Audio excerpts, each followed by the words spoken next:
It's been marvellous that they just went ahead and organised this with Larry, you know, and it's just amazing. I've been soon enough out of effects these days, it's becoming extremely hard to continue with my paranoia, you know.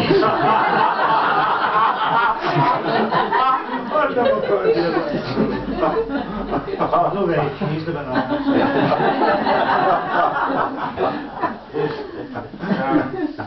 So I'll just read a few things.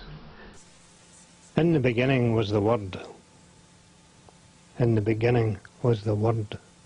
In the beginning was the Word. In the beginning was the Word. In the beginning was the Word. In the beginning was the Word. In the beginning was the Word. In the beginning was the Word. In the beginning was the Word. In the beginning was a sound.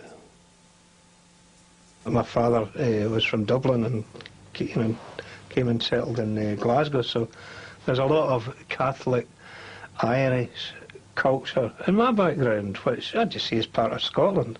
I mean, it caused my parents a lot of upset now, but I gave up my religion when I was about 16 or something. When I was about 15, my older brothers, they liked listening to Radio Luxembourg, which was the first kind of rock station in the wireless. And I went my own space. I mean, so I insisted that I get listening to Radio 3 for a certain amount of, third programme as it was then, for a certain amount of time each night. I didn't even like the music at first, I grew to love it. But I just wanted to be outside that narrative.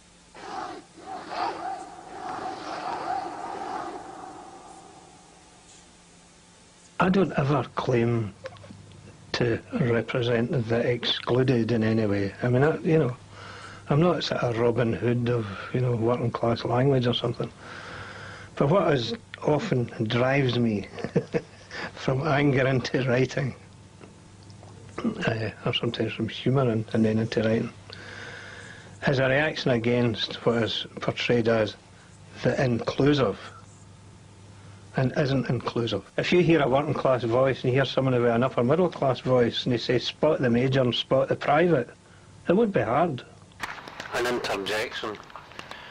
I have a couple of minutes to tell you, at least no less than 30 seconds. It's the IMF running the show in the World Bank and ethics Mahina end. Who's on board? Who's up to stream? Have the Russians got a window of opportunity? Is it a level playing field in the Middle East? No, never. You must be joking. Hey, is your telephone tapped? Oh no, you can't be thinking very much then, can you? What happens when they're going to have to lay off the Texan arms factories? They'll have to bomb somebody else. Will they bomb Scotland? No, I know if Scotland's up to stream on board. Yes, the IMF, no IMF, 3 bags full IMF, he can't fool me. Are we all going to choke on burgers and pizzas and bags of monosodium texturized and only read the paper 7 days a week, twice a day, half buried on Sundays, news on now or every hour? Yes, IMF, no IMF, 3 bags of salt and vinegar, prawn toasties bought out of hell's armpits. I haven't told you about the World Bank, bunch of gangsters and dark tin flutes come on the arms factories, suffer the little what's their names. Any good jokes, Paul? Good. Did you hear the one about, no, that's a pity. Happy New Year. Who cares about the World Bank anyway? We just eat the stuff. Nothing wrong with that, is there? Time we were all restructured. Far too many hospitals and teachers and nurses all with their hands out. Not enough arms factories. Me with my brolly and my briefcase. No class war. Load of rubbish. Dinosaurs. Sorry to pull you away for your papers. Happy New Year, have a nice one. Never mind me, we have another 1,000 years at least, maybe a million, maybe a million. We'll all evolve into big arms factories, roaming the earth with bombs you can fire without even stopping reading the papers. 434, no, 4221, floating striker line off the midfield, just reading the papers, half buried on Sundays, plate of ham and eggs and a nice wee bit of black pudding with all the supplements. Nice one. One of the things that's in this book that occurs several times is the word clarity. And I'm delighted to see that, and I'm not talking about priests or ministers really. I'm delighted to see that there are no clarity here as far as I can see, because I'm in the wrong fucking place. The clarity are usually in the universities.